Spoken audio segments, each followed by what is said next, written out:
Hey guys, Common Sense Outdoorsman. I wanted to go over and continue talking about the pilot survival knife. This is the Camillus version I have from 1981. And there are a lot of misconceptions out there about this knife. And I looked into it more since I've gotten a lot of comments on my last video and a lot of other insight and people commenting on other videos and the knife breaking and so on and so forth. And there's one video out there where someone takes this knife on a wooden block and just bends it one way, and then he breaks it, and then he breaks it with a wrench and takes the leather stacks off and so on and so forth, and says, yeah, basically this knife is no good. You can't trust military grade, quote, military grade stuff. And you know, the meaning of military grade is not what you think it is. And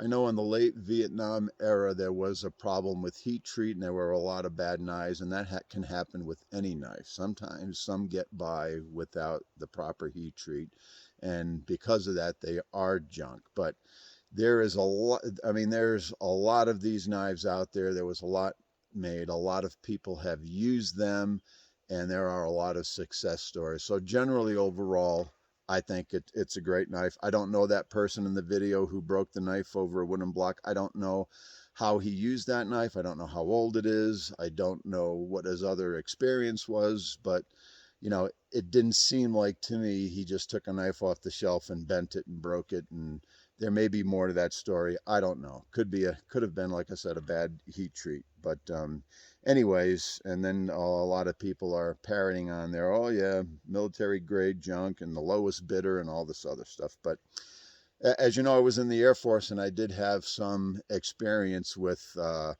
not only aircraft and stuff like that, but I also worked a little bit in acquisitions, and I kind of know what happens when you sit around a table and you get some subject matter experts and you try to come up with an item for the Air Force or for the military, and to meet a specific need. And that's really a key, is that they want to come up with something to meet a specific need.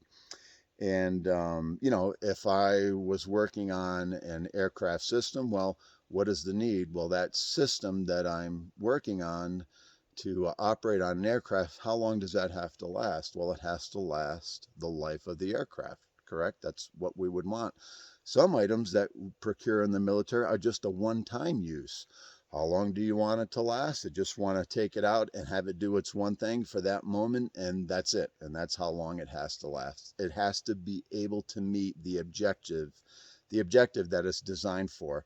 And some things have to be long lasting, and some things don't have to be long lasting. So in my experience, when you sit around the acquisitions table and you talk about what you want, the requirements that you want something to meet, I'm sure when they sat around the table for this knife, they did not talk about, hey, we want the pilot to be able to take this knife and fly around with it for a few months in case he needs it. And then when he's done with the Air Force or with the military, we want him to be able to take this home and use this knife for the rest of his life, 30, 40, 50 years, whatever. We want him to be able to take it hunting and use it for survival tasks and baton wood and beat the crap out of it. And we want this knife to last forever, and for him to be able to hand it down to his children and his children's children as an heirloom. No, I can tell you, even though I wasn't at the table for this knife, I can tell you that is not what they talked about. What they talked about is that, hey, we have some assets, we have some aircrew assets, and if they go down, we want to be able to scoop them up and bring them back, because we spent a lot of money on those assets, a lot of time, a lot of training, and we want those people to come back, and we want them to continue to fight the war. We want to give them something that if they go down, they can do a couple of 2 or 3 tasks that they have to. Maybe this knife saves their life, maybe it doesn't, but we want to be able to get that person back, that asset back. If this knife ends up in the drink, or if this knife ends up left in the remote jungle or wherever it is, They're not going back for this knife. They don't care about this knife. This knife was not made to last forever. This knife was made, designed that it had to do a few tasks, and it had to be able to get the pilot or aircrew member through a day, maybe 2 days, 3 days tops. But this was not designed from a knife person's perspective to be an heirloom, indestructible knife that'll last forever and been handed down to generation. That is not what they discussed at the acquisitions table when they came up with this knife. And you know, it's meant for a short-term use.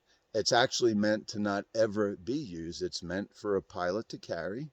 So we discussed that before about size and weight limitations and cost. I'm sorry, but cost is a concern when you're come up with an item like this that the military may have to buy a few hundred, a few thousand, maybe 10,000, 50, however many the military bought over the years. Cost isn't concerned. They're not going to build this knife out of the best metals, the best materials, put it through the most rigorous testing in the world, and make it be the best knife in the world. That wasn't their goal. Their goal was to procure an item that would be helpful to an aircrew to be alive when they come to pick them up in that afternoon or the next day or a couple of days later. This was not meant for that aircrew member to be lost in some jungle for 20 years and have to survive all that time with this knife. That's not what this knife was all about. So when you look at it in that light, I think you can really come to appreciate what they put together here. Okay, what do you think they paid for this knife when they designed this in the 50s and it first came out in the military? What do you think the military paid for this knife, each unit? Not a lot. Less than $10, $6, $7, $12. I don't know, but it wasn't a lot. And unfortunately, that is a part of the concern when you're acquiring an item like this, okay? Now, will this knife take care of the 1 or 2 or 3 tasks that aircrew member may end up doing with it to save his life and get picked up and rescued? Yes, it most certainly can.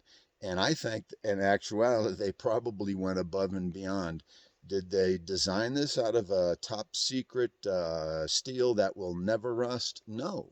They didn't have to spend the time and the money to do that at all. It's just 1095 carbon steel, back then known to be a tough enough steel that could do the job. They put a little zinc phosphate coating on it, mostly to protect it from rusting while it's in storage or while it's waiting to be used. It's not meant to not rust forever so you can survive forever.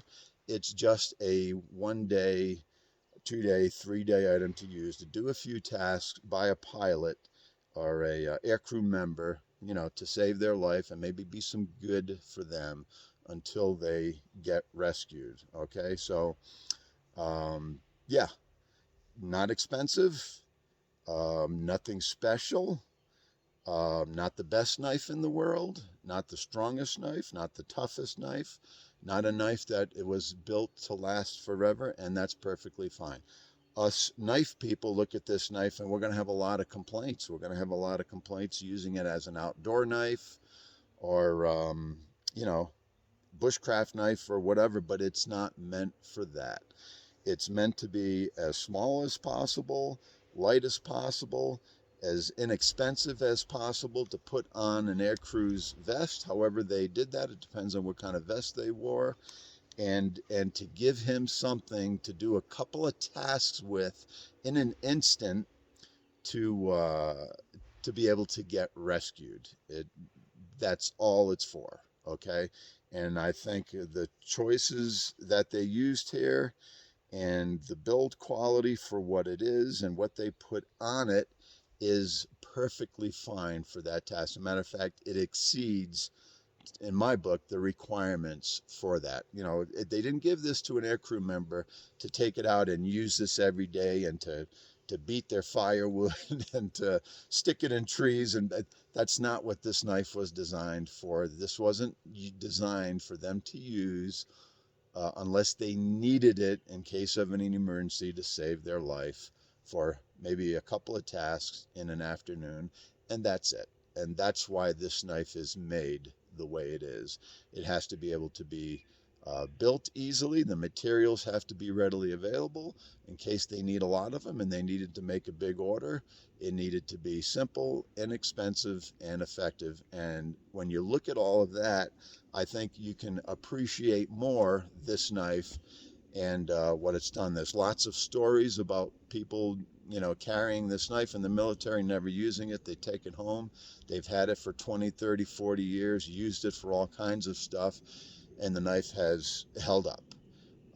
Yeah, can you break this knife? Yes, you can. If you get a bad heat treat, is it going to be a bad knife? Yes, it is. It's going to be a bad knife. But that happens to any knife. Any knife that's manufactured can have problems, okay? But that's not what this knife was initially designed for. It was just for a limited use situation, and I think it has met that over the years and still being made today.